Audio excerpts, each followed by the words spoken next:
जैसा कि हम आपको लगातार बता रहे हैं, एमसीडी इलेक्शन को लेकर गर्मजोशी है, काफी जोर शोर से प्रचार चल रहा है। हालांकि जो बाई इलेक्शंस हाल में हुए हैं वो एक बड़ा झटका लगा है आम आदमी पार्टी को।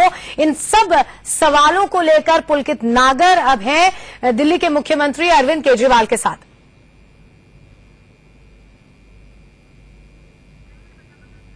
तो हम दोबारा उनसे संपर्क करने की कोशिश करेंगे। बहरहाल हम आपको ये बता दें कि अब से थोड़ी देर बाद हो सकता है अरविंद केजरीवाल हमारे साथ रहेंगे। तस्वीरें हम आपको दिखा रहे हैं। जोर शोर से आम आदमी पार्टी अपने प्रचार अभियान में लगी हुई है एमसीडी इलेक्शन को लेकर। अब जो है संशय बढ़ गया है आम आदमी पार्टी में, जाहिर तौर पर, क्योंकि बाई इलेक्शन में जिस तरह के रिजल्ट की उम्मीद आम आदमी पार्टी ने, अरविंद केजरीवाल ने, उनके सहयोगियों ने और नेताओं ने, मंत्रियों ने, दिल्ली सरकार ने की थी, उस तरह का रिजल्ट आया नहीं। तो अब काफी डर भी होगा आम आदमी पार्टी के अंदर, क्योंकि काफी विश्वास था कि एमसीडी पर इस बार आम आदमी पार्टी काबिज होगी। लेकिन राजौरी गार्डन का जिस तरह का रिजल्ट आया, उस सीट का जिस तरह से रिजल्ट आया, उससे अब संशय पार्टी के भीतर भी बढ़ गया है।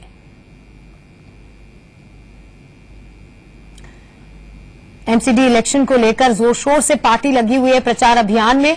23 अप्रैल को एमसीडी के इलेक्शंस हैं और ये देखने वाली बात होगी कि इस बार क्या होगा। बीजेपी 272 में से 138 सीटों पर काबिज है। बीजेपी का मानना है कि एक बार फिर तीसरी बार, यानी कि 10 साल से लगातार एमसीडी पर बीजेपी का कब्जा है, अब तीसरी बार भी बीजेपी ही उस पर कब्जा जमाएगी। बीजेपी पूर्ण विश्वास से चुनावी मैदान में कूदी है। लेकिन आम आदमी पार्टी को पूरा विश्वास था अब तक, बाई इलेक्शन के पहले तक। लेकिन बाई इलेक्शन में जिस तरह के रिजल्ट्स आए, उससे अब संशय आम आदमी पार्टी का बढ़ गया है। एक और मुद्दा है निगम चुनाव को लेकर। आम आदमी पार्टी ने कहा है कि बैलेट पेपर से अब इलेक्शन होना चाहिए, ईवीएम से इलेक्शन नहीं होना चाहिए।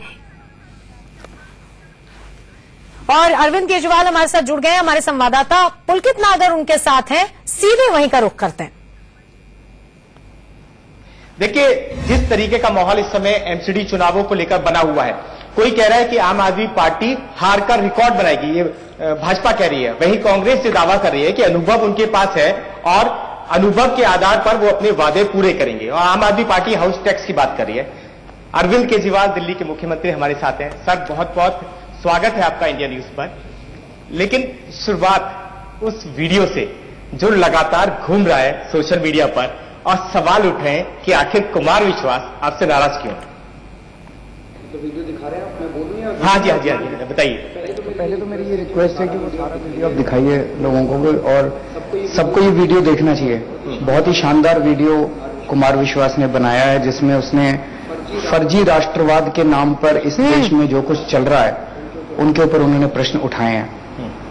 उन्होंने पार्टी पॉलिटिक्स से उठ के और कई सारी चीजों के ऊपर उन्होंने प्रश्न उठाए हैं, जिसमें एक दो बातें उन्होंने हमारी पार्टी के बारे में भी बोली है और मैं उसका स्वागत करता हूं। तो उन्होंने जो कुछ भी मुद्दे उठाए हैं उनके ऊपर मैं लाइन पढ़ देता हूं अभी। अगर आप भ्रष्टाचार मुक्ति को लेकर दिल्ली में सरकार बनाएंगे और उसके बाद आप ही के लोग भ्रष्टाचार के घेरे में होंगे और आप मौन हो जाएंगे, तो उसके बीच लोग सवाल उठाएंगे ही उठाएंगे।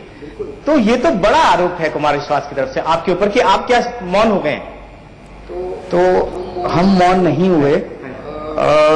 हमारी अकेली पार्टी है जिसने जब भी हमारे किसी मंत्री के ऊपर कोई भी आरोप लगा, प्राइमा फेसी भी अगर स्ट्रांग एविडेंस था, अभी ट्रायल चल रहे हैं, अभी पूरा साबित नहीं हुआ, लेकिन मैंने जब भी आरोप लगे मैंने खुद उन आरोपों को के कागज देखे और जहां जहां मुझे लगा कि आरोप में प्राइमा फेसी पहली दृष्टि में स्ट्रांग एविडेंस है, हमारी पार्टी ने खुद बिना मीडिया के उठाए, बिना विपक्ष के उठाए अपने मंत्रियों को हमने बर्खास्त किया और सीबीआई को केस सौंप दिया। जब जब हमारे किसी एमएलए के ऊपर आरोप लगे मैंने खुद उनके सारे कागज देखे। लेकिन अगर आप झूठे आरोप, आज मनीष सिसोदिया के ऊपर ये लोग आरोप लगा रहे हैं कि मनीष सिसोदिया ने फेसबुक और ट्विटर को जो ठेके दिए उसमें टेंडरिंग नहीं की, इसके बेसिस पे मनीष सिसोदिया के ऊपर सीबीआई ने एक एफआईआर दर्ज कर दी। अब मैं आपसे पूछना चाहता हूं, फेसबुक को अगर आप देते हो, फेसबुक के तो फिक्स रेट है, उसके ऊपर टेंडरिंग कैसे होती है? फेसबुक की टेंडरिंग होती है, आप रेलवे से टिकट खरीदने जाओ और आपको टेंडरिंग नहीं की रेलवे से टिकट, तो रेलवे तो एक ही है, फेसबुक तो एक ही है, ट्विटर तो एक ही है, इस किस्म की मनगढ़ंत फर्जी एफआईआर अगर होंगी तो उसके ऊपर तो ऐसे तो ये सारे मंत्रियों को निकाल देंगे। तो अगर कुमार के मन में कोई ऐसा इंसिडेंट है जिसकी वजह से, तो मैं कुमार से बात करूंगा।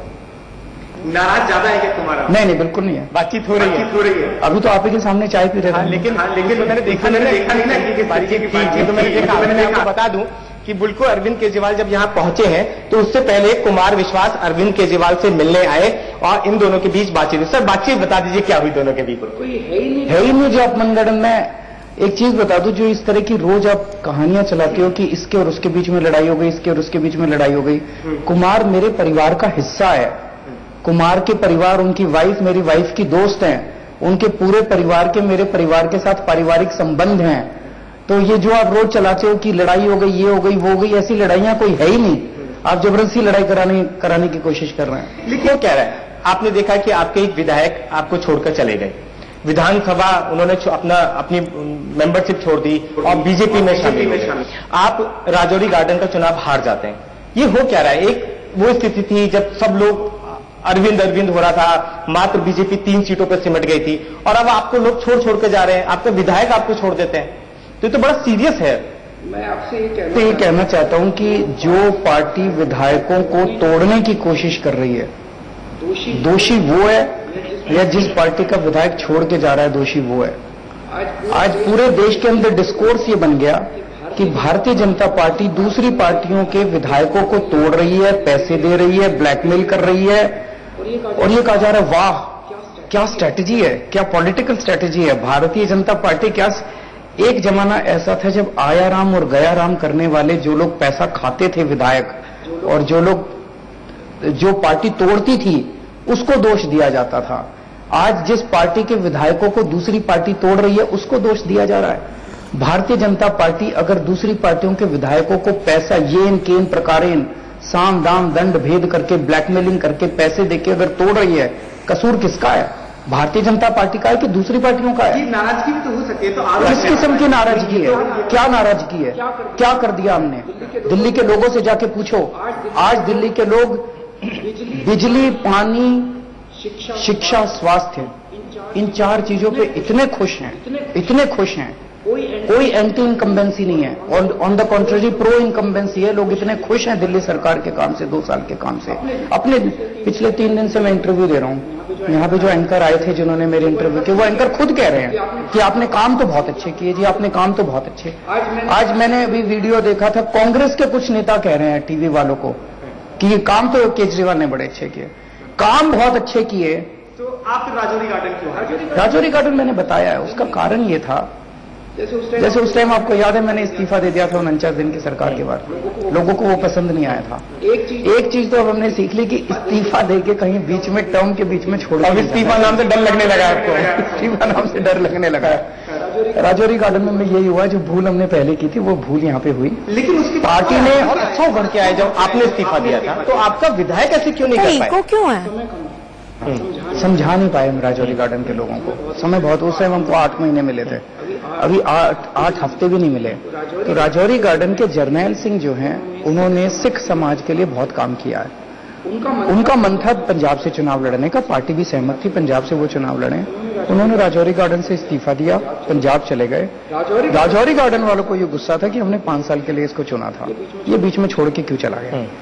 आज ही एक अखबार में खबर छपी है, ट्रिब्यून में शायद खबर छपी है, उनमें उसमें लिखा है, उन्होंने राजौरी गार्डन के लोगों से पूछा, तो राजौरी गार्डन के लोगों ने कहा है जी हम नगर निगम में एमसीडी में इनको वो देंगे, हमें इनको एक बार गुस्सा इजहार करना था इनके एमएलए को हरा के। ऐसे तो वो एक नाराजगी थी, उसको हम समझा नहीं पाए राजौरी गार्डन के लोगों की, कभी बीच में छोड़ के क्यों चला। ऐसी स्थिति अब एमसीडी चुनावों में तो खड़ी नहीं हो जाएगी, क्योंकि आप, मुझे अच्छी तरह याद है कि आप पंजाब रहे, बीच में लगातार पंजाब रहे, बीच में फिर गुजरात चले गए, जहां जहां चुनाव रहा वहां रहे, तो आपको दिल्ली के लोगों ने देखा नहीं कि भाई ऐसा नहीं है। सारे जाते हैं। अब कह रहे हैं योगी आदित्यनाथ यहाँ आएंगे वो करने के लिए, दूसरे मुख्यमंत्री आएंगे, तो सारे मुख्यमंत्री अपनी पार्टी का प्रचार करने जाते हैं और काम भी करते हैं। मैंने दिल्ली के अंदर 2 साल के अंदर इतना काम किया है। 2 साल के अंदर 5 बड़े बड़े माफिया दिल्ली के, उनको ध्वस्त कर दिया दिल्ली में, जिससे जनता त्रस्त थी। एक टैंकर माफिया था दिल्ली में, पानी के टैंकरों का बहुत बड़ा माफिया चला करता था। दिल्ली की 309 कॉलोनियों के अंदर पाइपलाइन से पानी पहुंचा दिया, घर घर में टूटी से पानी पहुंच गया, टैंकर माफिया खत्म हो गया। ये टैंकर माफिया बड़े बड़े नेताओं को पैसा पहुंचाता था, बीजेपी कांग्रेस के, ये खत्म हो गया। दिल्ली के जितने बड़े बड़े स्कूल हैं, लाखों करोड़ों रुपए की डोनेशन लेते हैं, बड़े बड़े कॉलेज हैं, ये किसके हैं? ये बहुत बड़े बड़े बीजेपी और कांग्रेस के नेताओं के होते थे। 2 साल से मनीष सिसोदिया ने इनको फीस नहीं बढ़ाने दी। पूरे शिक्षा, मनीष सिसोदिया ने दिल्ली के सरकारी स्कूलों को इतना अच्छा कर दिया कि अगर अब प्राइवेट में भी एडमिशन नहीं मिलता, लोग अपने बच्चों को सरकारी स्कूल में भेज। 1 मिनट मेरे को पूरा कर लेने दीजिए। तो ये शिक्षा माफिया को तोड़ा इन्होंने। मनीष सिसोदिया ने बड़े बड़े लोगों से पंगे लिए हैं। दिल्ली के अंदर दवाइयों का माफिया था, जो सरकारी अस्पतालों में फर्जी बिल लगाते थे, आधा खुद खाते थे, आधा उनको देते थे। सतिंदर जैन ने दिल्ली के सारे सरकारी अस्पतालों में दवाइयां मुफ्त कर दी, टेस्ट मुफ्त कर दिए, इलाज मुफ्त कर दिया। इस दवाइयों के माफिया को उसने तोड़ा है। इसमें बड़े बड़े लोग शामिल थे। दिल्ली के अंदर बिजली कंपनियों का माफिया था, जो हर साल बिजली के दाम बढ़ाती थी। हमने आने के बाद देश में, जब मैं मुख्यमंत्री बना, सबसे महंगी बिजली दिल्ली में थी, आज सबसे सस्ती बिजली दिल्ली में कर दी। और 2 साल से दिल्ली में बिजली कंपनियों को दाम नहीं बढ़ाने दीजिए। दिल्ली में ठेकेदारों का माफिया था। मैं एक बताता हूं, 325 करोड़ का एक पुल बनना था, हमने 200 करोड़ में पुल पूरा कर दिया। पहले ये इतना इन्फ्लेट करते थे बिलों को, ठेकेदारों का माफिया तोड़ा है। तो ये जितने 5 किस्म के बड़े बड़े माफिया जो दिल्ली में ऑपरेट करते थे, जिनके सीधे बीजेपी और कांग्रेस के नेताओं से लिंक थे, वो सारे माफिया तोड़े हैं। तो अब ये चुप रहने वाले थोड़ी हैं, ये तो अटैक करेंगे हमारे ऊपर। वो तस्वीर कब आई? जब आप एजुकेशन की बात करते हैं तो हालांकि काम हुआ है, ये हम सबको दिख रहा है, लेकिन लोग, मैं मानता हूं दिल्ली में एजुकेशन पे काम हुआ है, लेकिन वो तस्वीर कब आएगी जब मंत्रियों के, विधायकों के बच्चे भी उन स्कूलों में जा सकेंगे? उन्हें पता होगा कि ये उन प्राइवेट स्कूलों के बराबर आ गए हैं जिनमें 1-1, 2-2 लाख रुपए फीस जाती है। वो तस्वीर कर, क्योंकि सब मंत्रियों के बच्चे बाहर पढ़ रहे हैं, सब मंत्रियों के बच्चे प्राइवेट स्कूल में पढ़ रहे हैं। शुरू हो गया है। हमारे मटियाला के विधायक गुलाब सिंह ने अपने बच्चों को प्राइवेट स्कूल से निकाल के सरकारी स्कूलों में भर्ती करा दिया है। वो सिलसिला चालू हो गया। थोड़ा सा टाइम दीजिए, 2 साल बहुत कम होते हैं। 65 साल में जिन सरकारी स्कूलों की हालत इतनी बदतर कर दी गई शिक्षा माफिया के द्वारा, जिन सरकारी स्कूलों का बेड़ा गर्क कर दिया, मुझे 1-2 साल और दे दीजिए। 2 साल के इस टर्म के अंदर आप देखेंगे कि आप भी अपने बच्चों को प्राइवेट स्कूल से निकाल के सरकारी स्कूल में पढ़ाने में फक्र महसूस करेंगे। जितने नए सरकारी स्कूल बन रहे हैं दिल्ली में, इनमें स्विमिंग पूल बन रहे हैं, लिफ्टें लग रही हैं। कभी सोचा कितने सरकारी स्कूल हैं दिल्ली के, प्राइवेट स्कूल हैं दिल्ली में जिनमें स्विमिंग पूल है, लिफ्टें हैं। अब इनका स्टैंडर्ड भी बढ़ा रहे हैं, टीचर्स की ट्रेनिंग करा रहे हैं। सरकारी स्कूलों के टीचर्स को, प्रिंसिपल्स को हार्वर्ड भेज रहे हैं, लंदन भेज रहे हैं ट्रेनिंग करने के लिए। एक पूरा माहौल बदल रहा है दिल्ली के अंदर शिक्षा के क्षेत्र में। इसी तरह से सरकार अब इनका स्टैंडर्ड भी बढ़ा रहे हैं, टीचर्स की ट्रेनिंग करा रहे हैं। सरकारी स्कूलों के टीचर्स को, प्रिंसिपल्स को हार्वर्ड भेज रहे हैं, लंदन भेज रहे हैं ट्रेनिंग करने के लिए। एक पूरा माहौल बदल रहा है दिल्ली के अंदर शिक्षा के क्षेत्र में। इसी तरह से सरकारी अस्पतालों के अंदर पूरा माहौल बदल रहा है। दिल्ली के सरकारी अस्पतालों के अंदर कई लोग मेरे को बताते हैं कि जमीन आसमान का फर्क आने लगा है। मोहल्ला क्लिनिक जो बन रहे हैं दिल्ली के अंदर, एयर कंडीशनड क्लिनिक हैं, एयर कंडीशन डिस्पेंसरी बन रही हैं, सारी दवा। मैं पश्चिम बिहार की पॉलीक्लिनिक में गया था, वहां पे आपको बहुत ही संभ्रांत एजुकेटेड परिवार के, अमीर परिवारों के लोग आपको लाइन में खड़े हुए डॉक्टर को दिखाते हुए मिलेंगे। और वहां पे औरतों ने मेरे को कहा, जी आपने तो फोर्टिस और मैक्स को भी मात कर दिया, जो इतना बढ़िया आपने हमारा पॉलीक्लिनिक बनाया। अच्छा, तो अगर अस्पतालों में अमीरों के लोग भी आके इलाज कराएं, इससे बड़ा सर्टिफिकेट हो सकता है। ये सर्टिफिकेट की जो आप बात कर रहे हैं, ये तो तब पता चलेगा जब एमसीडी चुनावों के वक्त जनता आपको, चुनाव के लिए मैं जनता को ये कहना चाहता हूं, क्या आपको पता है कि दिल्ली में सफाई की जिम्मेदारी किसकी है? नहीं पता ना? एमसीडी की है, दिल्ली सरकार की नहीं है। क्या आपको पता है कि एमसीडी में पिछले 10 साल से किसकी सरकार है? भारतीय जनता पार्टी की, आम आदमी पार्टी की नहीं है। कई लोगों को ये गलतफहमी होती है हमारी है। अब ये एमसीडी ने 10 साल में इतनी गंदगी फैला दी, इतनी गंदगी, 1 मिनट बस, इतनी गंदगी जानते, आपने बता रखा था जनता को। नहीं जानते लोग, अभी भी नहीं जानते। इतनी गंदगी फैला दी है एमसीडी ने 10 साल के अंदर। अब अगर आपने बीजेपी को वोट दिया, कुछ नहीं बदलेगा, ये सब ऐसे ही रहेगा, मच्छर भी वैसे ही रहेंगे, गंदगी भी वैसी रहेगी, सब कुछ ऐसे रहेगा। अब बदलाव का टाइम आ गया। ये लोग जानबूझ के मोदी जी के नाम पे वोट मांग रहे हैं। अब मोदी जी तो आके दिल्ली की सफाई नहीं करेंगे। डर गया क्या मोदी तो आते? नहीं, मैं क्यों डर गया? मैं तो जनता को वो बता रहा हूं। अब मोदी जी तो आगे दिल्ली की सफाई नहीं करेंगे। दिल्ली की सफाई तो आम आदमी पार्टी या तो केजरीवाल करेगा या विजेंद्र गुप्ता करेगा, इन्होंने ही सफाई करनी है। तो आप क्यों ले आते हैं? आप बड़े नाराज हैं, आप गंदी सी फोटो यूज करते हैं उनकी। तो विजेंद्र गुप्ता जी को कहा था आप अपनी अच्छी फोटो भेज दो, हम वोट लगा। नहीं, आपने अपनी तो अच्छी सी फोटो खिंचवाई है, नई शर्ट और नेट पे हमने ढूंढा, उनकी वो सबसे अच्छी फोटो मिली हमको। ये फोटो हमने आप हमसे मांग आते हैं, इंडियन न्यूज आपको दे देता है। दे दो इतने आप नेट पे जाएंगे टाइप करके अच्छी फोटो। दिल्ली के लोगों से ये अपील है, अब अपने को दिल्ली साफ करनी है। जैसे हमने दिल्ली में एजुकेशन माफिया तोड़ा है, जैसे हमने ठेकेदारों का माफिया तोड़ा, बिजली कंपनियों का माफिया तोड़ा, टैंकर का माफिया तोड़ा, अब दिल्ली की सफाई करनी है। दिल्ली की सफाई करने के लिए आप आम आदमी पार्टी को वोट देंगे, मैं आपको बता रहा हूं 1 साल के अंदर दिल्ली चमका के दिखा दूंगा। अच्छा, आपने क्या अपनी रणनीति में परिवर्तन किया है? आपने मोदी जी का नाम लिया अभी, मैं ये देख रहा हूं जब से आप पंजाब से लौटे हैं तब से अब उनका नाम नहीं ले रहे हैं, आप पहले सीधा अटैक कर रहे थे। तो क्या ये रणनीति में परिवर्तन किया है आम आदमी पार्टी ने? अच्छा काम हमारा किसी इंडिविजुअल से या किसी पार्टी विशेष से हमारा कोई दुश्मनी नहीं है। जब जब वो अच्छा काम करेंगे हम तारीफ करेंगे, जब जब गलत काम करेंगे हम विरोध करेंगे। हमारा धर्म है। उन्होंने स्वच्छ भारत किया, हमने साथ दिया। उन्होंने योगा किया, हमने साथ दिया। प्रधानमंत्री जी ने स्वच्छ भारत कार्यक्रम किया, केजरीवाल ने साथ दिया, बीजेपी ने साथ नहीं दिया। प्रधानमंत्री जी ने स्वच्छ भारत कार्यक्रम लॉन्च करने के बाद दिल्ली की बीजेपी को बुलाया, उनको कहा भाई तुम एनसीडी चला रहे हो, दिल्ली को साफ करो। हजारों करोड़ रुपए दिए उन्होंने बीजेपी वालों को दिल्ली में, सारा पैसा खा गई बीजेपी वाले, मोदी जी को भी नहीं छोड़ा इन्होंने। अच्छा, शुंगलू कमेटी में बहुत सारी चीजें हैं। कुछ लोगों को मैं कल सोशल मीडिया पे देख रहा था तो उन्होंने कुमार विश्वास के उस वीडियो को शुंगलू कमेटी से भी जोड़ा कि एक वक्त था जब अरविंद केजरीवाल रिश्तेदार को लाभ के पद देने का विरोध करते थे, लेकिन वहीं सत्येंद्र जैन की बेटी को, शोभना जैन को मोहल्ला क्लिनिक में सलाहकार बनाया गया। आपने विरोध क्यों नहीं किया इस चीज का? कितने पैसे मिलते थे उसको? क्या दिल्ली में कोई ऐसा बच्चा नहीं था जिसे सलाहकार के पद पे लगाया जा सकता है? बहुतों को बनाया है, बहुतों को बनाया है। ये हमने दिल्ली सरकार बनने के बाद, आपको याद होगा, हमने कहा था भाई जो बच्चे कॉलेज करके निकलते हैं आप इंटर्नशिप के लिए अप्लाई करो, हम लोग आपको लेंगे। मैं आपको लिस्ट दे दूंगा कई सारे बच्चों को, यंग लड़के लड़कियों को जो पैसा नहीं लेते, उनको ना पैसा दिया ना सुविधा दी, कुछ नहीं दिया उनको हमने, कोई गाड़ी घोड़ा बंगला कुछ नहीं दिया।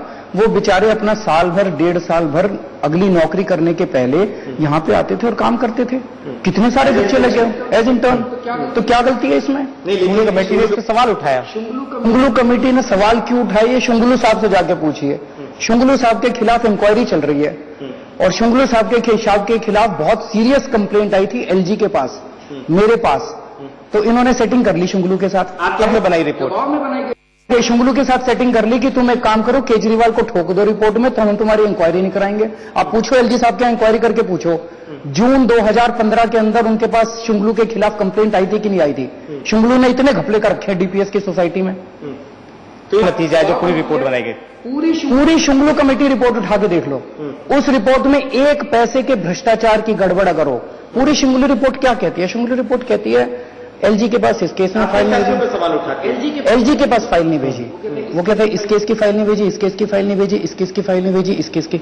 हमने एलजी के पास फाइलें नहीं भेजी, हम मानते हैं, क्योंकि जब हमारी सरकार बनी 70 में से 67 सीट आई, हमारा ये मानना था कि भाई इलेक्टेड गवर्नमेंट है, हम फाइनल है, इलेक्टेड गवर्नमेंट फाइनल है, एलजी के पास फाइलें भेजने की जरूरत नहीं है जैसे दूसरे राज्यों में नहीं भेजी जाती। दिल्ली हाईकोर्ट के ऑर्डर आने के बाद दिल्ली हाईकोर्ट ने कहा भी एलजी फाइनल है, हमने सारी फाइलें एलजी के पास भेजनी चालू कर दी। घपला। और मेरे को बड़ी खुशी है, शुंगलू कमेटी को बनाया हमारे विरोधी पार्टी की सरकार ने, केंद्र सरकार ने शुंगलू कमेटी बनाई, जो हमारी घोर विरोधी है। उसने हमारे 2 साल की सारी फाइलें चेक कर ली, सारी फाइलें चेक करने के बाद एक पैसे का उनको गड़बड़ नहीं मिली। इससे बड़ा सर्टिफिकेट ईमानदारी का मिल सकता है? मैं चैलेंज करता हूं, हमको भी अपनी सारी फाइलें दिखा दो, देखते तुमने कितनी गड़बड़ कर रखी है। इससे नाराज क्यों रहते? आप दिल्ली के मुख्यमंत्री हैं, तमाम लोग आप ही को मुख्यमंत्री मानते हैं कि आपको चुना गया, तो ये इतना झगड़ा लोगों में असर है इस बात का? मैं क्या हम झगड़ा कर रहे हैं। आप ये बताओ, कल हमारा इन्होंने दफ्तर छीन लिया, हमने झगड़ा किया, हमने दफ्तर 67 सीट वाली पार्टी का एक दफ्तर है, 0 सीट वाली कांग्रेस के 4 दफ्तर हैं दिल्ली में, उनको 4 बड़े बड़े बंगले बीजेपी वालों ने दे रखे अपने दफ्तर बनाने के लिए। 3 सीट वाली पार्टी बीजेपी के 7 दफ्तर है दिल्ली में, 7 बड़े बढ़ेंगे। हमारा एक दफ्तर है, कानून में लिखा हुआ है, हम भीख नहीं मांग रहे, हम गड़बड़ नहीं कर रहे, कानून में लिखा हुआ है कि स्टेट रिकॉग्नाइज्ड पार्टी को दिल्ली सरकार दफ्तर देगी। तो हमारा इन्होंने छीना ना, हमने थोड़ी छीना। नहीं, लेकिन डब्ल्यूडी के उस समय अधिकार क्षेत्र में नहीं था कि जब उन्होंने वो बंगला अलॉट किया।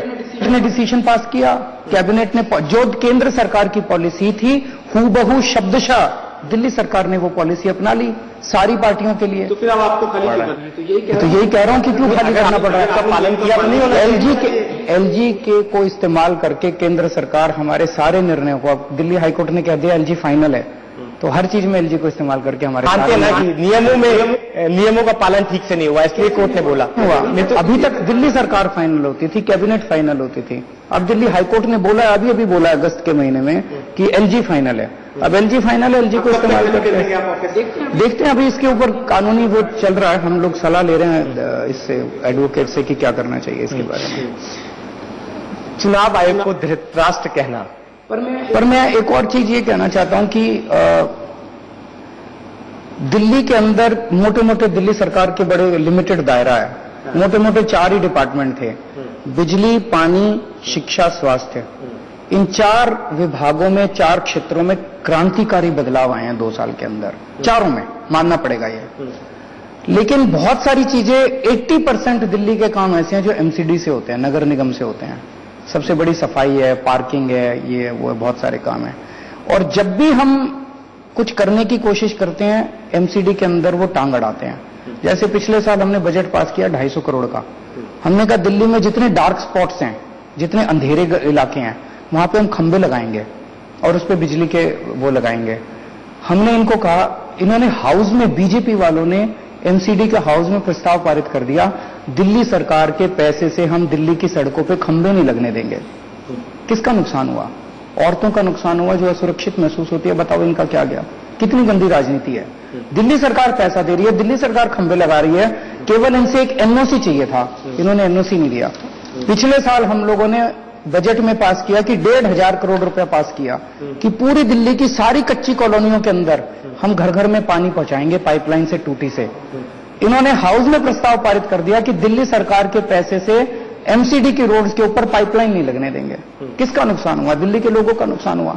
अब मैं दिल्ली के लोगों को कहना चाहता हूं कि एक ही सरकार अगर आपकी होगी, नगर निगम में भी, एमसीडी में भी और उसमें भी, दिल्ली सरकार में, ये सारे झगड़े खत्म होंगे और बहुत तेजी से दिल्ली का विकास होगा। चलिए अरविंद के साथ बाकी खबरों के लिए आप देखते रहिए इंडिया न्यूज।